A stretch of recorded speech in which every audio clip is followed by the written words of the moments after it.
we ought to be innocent until proven guilty. Look at 1 Timothy chapter 5. We're going to see that. We're going to see this further taught in the Bible. There's much in the Bible on this subject. Look at 1 Timothy chapter 5. 1 Timothy chapter number 5. Look at verse number 19. The Bible says in 1 Timothy 5:19, "Against an elder receive not an accusation, but before 2 or 3 witnesses. Them that sin rebuke before all, that others also may fear." Now this is a very often misunderstood verse. Keep your finger here, and I'm going to show you the Old Testament passage that this is quoting from.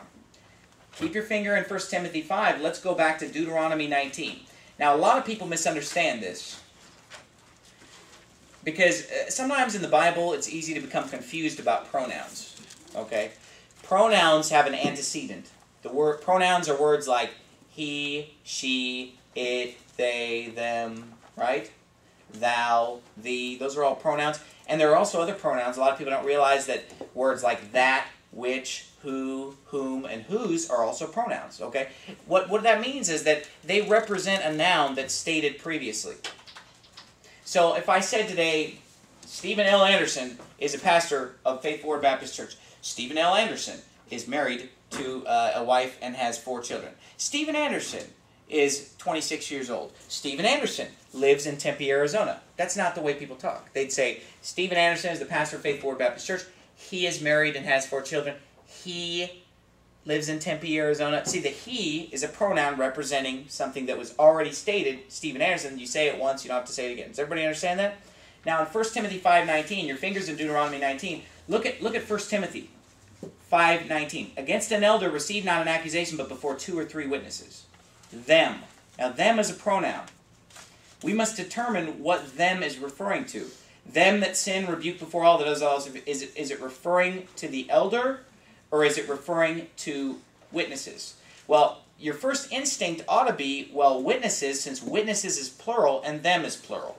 Does that make sense? But still, maybe we're not 100% sure. We're wondering, is this talking about the elders, or is it talking about the witnesses? Well, the answer is in Deuteronomy 19. The answers are always in the Bible. Look at Deuteronomy 19:15. The Bible reads, "One witness shall not rise up against a man for any iniquity or for any sin in any sin that he sinneth.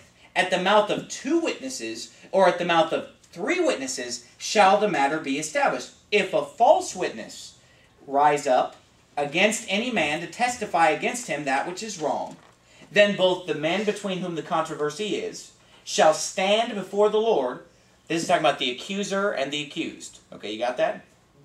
"Before the priests and the judges, which shall be in those days, and the judges shall make diligent inquisition." This is like a trial. This is like an investigation. Okay?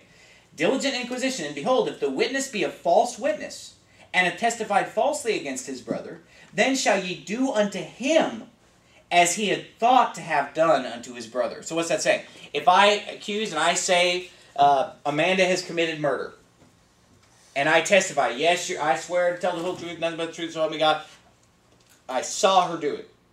She's guilty. Well, let's say it turns out she's innocent, and she's proven innocent. They would take me and give me the death penalty, because I was trying to give her the death penalty wrongfully. Do you follow what God's saying here in Deuteronomy 19? But let's keep reading. "Then shall you do unto him as he had thought to have done unto his brother." Verse 19, okay. "So shalt thou put the evil away from among you." Watch the next verse. "And those which remain shall hear and fear." You see that? "And shall henceforth commit no more any such evil among you." What such evil? Falsely testifying against someone, lying about someone. He says, punish the false witness, punish the false accuser, punish the person who lied about someone else. That way, others also will hear and fear. Look at 1 Timothy 5:19. Look how consistent the Bible is. "Against an elder receive not an accusation, but before 2 or 3 witnesses. Them that sin rebuke before all, that others also may fear." Do you see that? It's the same thing. So when the them, we can ascertain from studying Deuteronomy 19, where this law came from, we can ascertain that the them there is referring to the witnesses. You see, it's a wicked and ungodly sin for somebody to accuse somebody of doing something, bear witness falsely against your neighbor, hey, that's a wicked sin. And God says, whatever the punishment is, look back at Deuteronomy 19, whatever the punishment may be, He says, do to them what they wanted to do to the guy that they're falsely accusing. Look at verse 21, and thine eye shall not pity, but life shall go for life. Eye for eye, tooth for tooth, hand for hand, foot for foot. He said, if they wanted somebody to get the death penalty, they should get the death penalty if they were lying.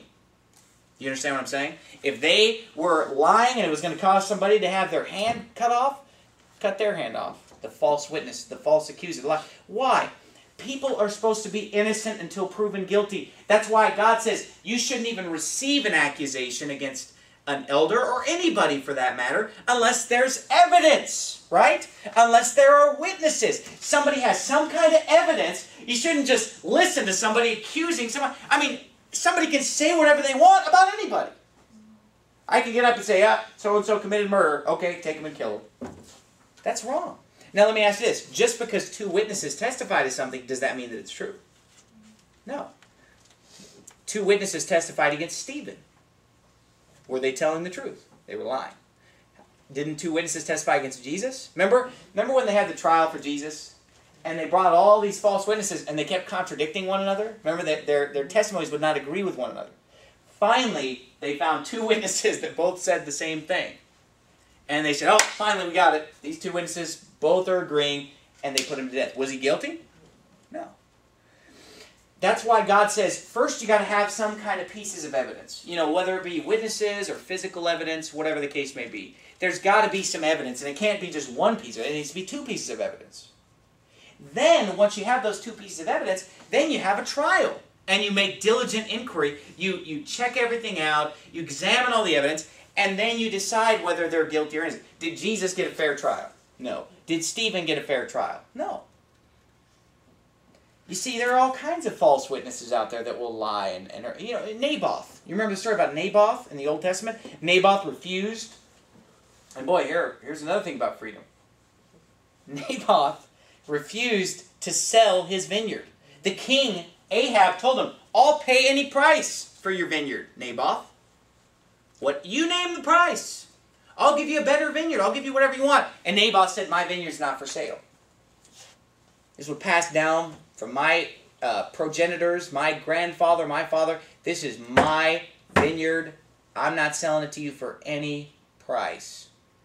And Ahab got all sad. He's crying. He puts his face against the wall. And his wife, remember that story? He like goes in the corner. And and then his wife Jezebel just says, look, you're the king. Just take his vineyard away from him. And so what they do, they got two lying witnesses. They trotted him out there. They said, we heard Naboth conspiring against the king. He wants to do this and do that. They killed Naboth. Ahab took his vineyard away. And it displeased the Lord. And God said, because of what you did to Naboth, He said, every single person that comes out of Ahab's body, every one of his children are going to be killed. And the dogs are going to eat them. That's what He said. And it was the truth. They were killed. He said, him that dieth in the field shall the fowl of the air eat, and he that dieth in the city shall the dogs eat. And the Bible talks about the dogs coming and eating up Ahab and his children, and licking the blood off his chariot. You see, is it right to force people to sell their property that they own in the United States of America? No. Does that happen every day? Yes. Does it happen in Phoenix, Arizona? Yes. What does you say, well, I have opinions about that. It doesn't matter what your opinion is. It matters what the Bible says. And the Bible said that Naboth had the right to stand up and say, I'm not selling my property that I own. Because that's what it means to own something. It means you don't have to sell it. Okay? But that's not even part of the sermon. I'm only telling you the part about Naboth just to show you that just because there's witnesses saying something doesn't mean that they're guilty. Everybody deserves a fair, honest trial.